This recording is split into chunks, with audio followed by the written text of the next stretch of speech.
40대 기선을 DJ나 YS 이런 이제 거두라고 불리는 정치인이 내세웠고 그게 또 국민들한테 소구력을 가질 수 있었던 것은 민주화라고 하는 새로운 가치를 담고 있기 때문이었어요. 아예 그걸 몸으로 체화해서 보여준 정치인이기도 했잖아요.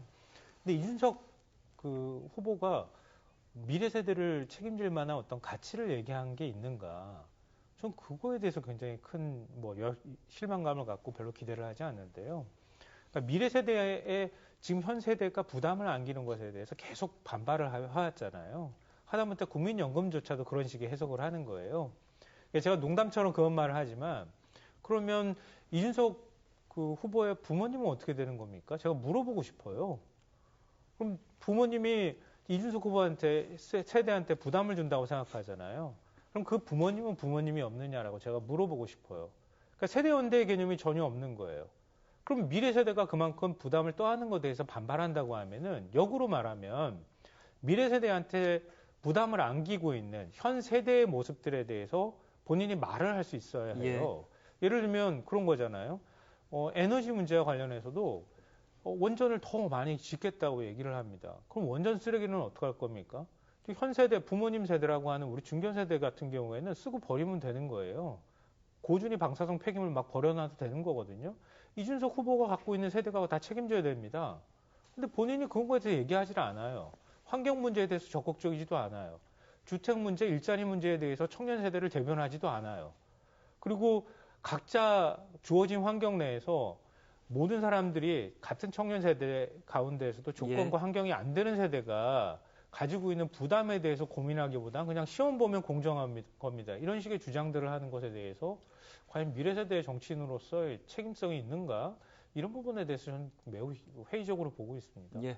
이번 투표 좀 전반적인 얘기로 넘어가 보도록 하겠습니다. 사실 모든 선거마다 나오는 얘기는 뭐 투표율이 저조하면 혹은 높으면 이 분석을 했는데 이번에는 이제 계엄이라는 특수 상황에 대통령 보궐선거라는 또 특수 상황 여러 가지가 맞물리면서 80%가 주목이 됐는데 아직 잠정으로 이제 선거에서 발표는 안 됐습니다. 거의 이제 육박했고 출구조사 결과대로라면은 과반 대통령이 이제 두 번째로 탄생할 가능성이 높고 박근혜 대통령보다 넘어설 수 있는 가능성도 지금 있단 말이죠. 어떤 걸 의미할까요?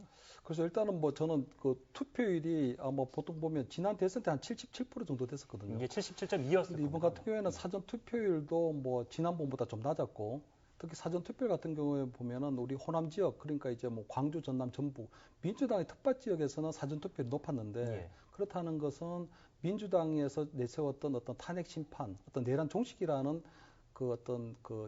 이 슬로건이 굉장히 먹혀들었는데, 나름대로 사전투표를 보면은 대구 경북이라든가 영남권에서 상당히 낮았거든요. 그게 이제 부정선거 주장 때문이라는 일각의 의견도 있는데. 부정선거라기보다는 저는요, 그 보수 유권자들이 상당히 좀 실망했다는 부분이 있었다고 오히려. 왜냐하면 아마 사전투표율이 낮았을 때는 아마 이준석 후보와의 단일화, 그 부분을 계속적으로 국민의힘에서 얘기해왔기 때문에 나름대로 마지막까지 막판까지 아마 보수 후보가 단일화되지 않을까 하는 그런 부분들에 대한 기대가 있었을 걸로 보이고요. 만약에 그때 사전 투표할 때 이준석 후보에 대해서 투표를 해버리면 그 부분이 사표가 되기 때문에 나름대로 보수 유권자들이 마지막 단일화에 대한 희망을 가지고 있었다. 근데도 불구하고 아마 단일화가 실패했기 때문에 아마 이번 본투표에 나온 부분이 있는데요.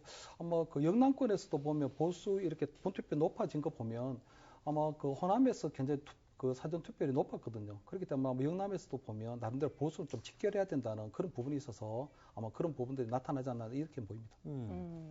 말씀하셨지만 이제 호남 같은 경우에는 이제 투표율이 가장 높은 쪽에 속했고 영남은 좀 그에 미치지 못했습니다. 국민의힘 같은 경우에서는 이제 대구 경북에서 투표율 80% 이상이 되면 좋겠다라고 기대를 해 왔는데 TK, PK 특히나 이제 오전 시간대는 더 저조했기 때문에 이제 뉴스에서도 계속해서 이야기가 나왔거든요. 근데 지금 뒤로 갈수록 조금 힘을 받는 모습이긴 했습니다. 어떤 점을 좀 시사하고 있다고 보십니까? 그래서 나름대로 영남에서도 영남권 보수유권자들도요. 제가 볼 때는 윤석열 대통령을 당선시켰는데 결국 두 번째 보수 대통령이 탄핵되는 사태를 맞았거든요. 그렇기 때문에 저는 영남에 있는 보수유권자들도 나름대로 일련의 어떤 정치적 책임감을 좀 느끼지 않았나 하는 부분이 있다고 생각하고요.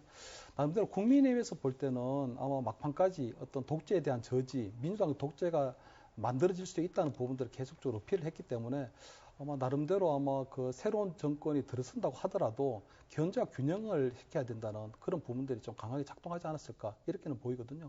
그렇기 때문에 저는 나름대로 아마 그 영남권에서는 국민의힘이 주장하는 민주당의 독재 부분에 대해서는 상당히 막판에 전략이 유효하지 않았나 이렇게는 보입니다.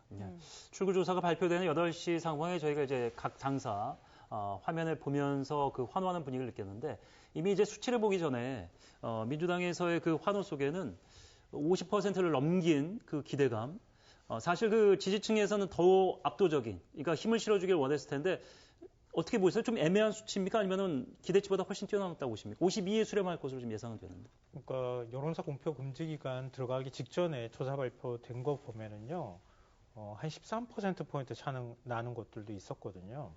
근데 그렇게 본다 그러면 거기에 기대치를 둔다고 하면 이번에 격차는 좀 더 좁혀졌으니까 역으로 실망할 수도 있겠다 이렇게 생각할 수는 있는데 저는 이제 개인적으로 그렇게 생각하지는 않습니다. 선거 막판으로 가면 갈수록 보수 결집은 이루어졌거든요. 특히 이전에 여론조사한 것들을 보면은 공표 금지 기간 직전에 한 마지막 여론조사에서도 국민의힘 지지층의 91%는 김문수 후보에게 다 결집한 상황이었어요. 근데 보수층을 조사하면은 한 60% 초반 정도의 지지율이 나올 정도였거든요. 김문수 후보가. 그럼 보수층을 과연 어떻게 규정할 것인가에 관한 문제인데요. 사실 국민의힘이 탄핵 개헌 국면에서 태도를 취한 것하고도 전 무관치 않다고 보는데요. 계속 극우화하거나 오른쪽으로 움직이는 현상들이 나타났거든요. 그걸 민주당에서는 실용 노선 또 보수 쪽 영역으로 점점점 이렇게 영역을 확장해가는 모습들을 보였다는 거예요. 전 그게 상당 부분이 먹혔다고 생각해요. 그러니까 보수 진영이라 하더라도 우리나라 한국 사회 이념 지형은 보통 중도 4, 보수 진보 3, 3 이렇게 나누거든요. 근데 지금 그렇게 따지면 김문수 후보는 보수층이라고 불리는 층에서는 다 지지율을 받은 거나 마찬가지거든요. 근데 중도 4라고 하지만 중도 가운데는 보수 성향을 가지고 있는 보수 세력하고 겹치는 중도층이 저는 한 10% 이상이 된다고 보거든요. 합리적 보수라고 불리기도 하고 중도 보수라고도 불리거든요. 그 층에서는 뭔가 지금 국민의힘에서는 독재나 이런 프레임을 계속 얘기를 했지만 오히려 그 내란 정식이 더 필요하다고 본다거나 아니면 경제를 살리는 데 있어서 민주당이 오히려 좀 더 유능할 수 있다고 하는 그런 인식들을 가졌던 게 결국 이 대선 결과로 이어졌다고 생각합니다.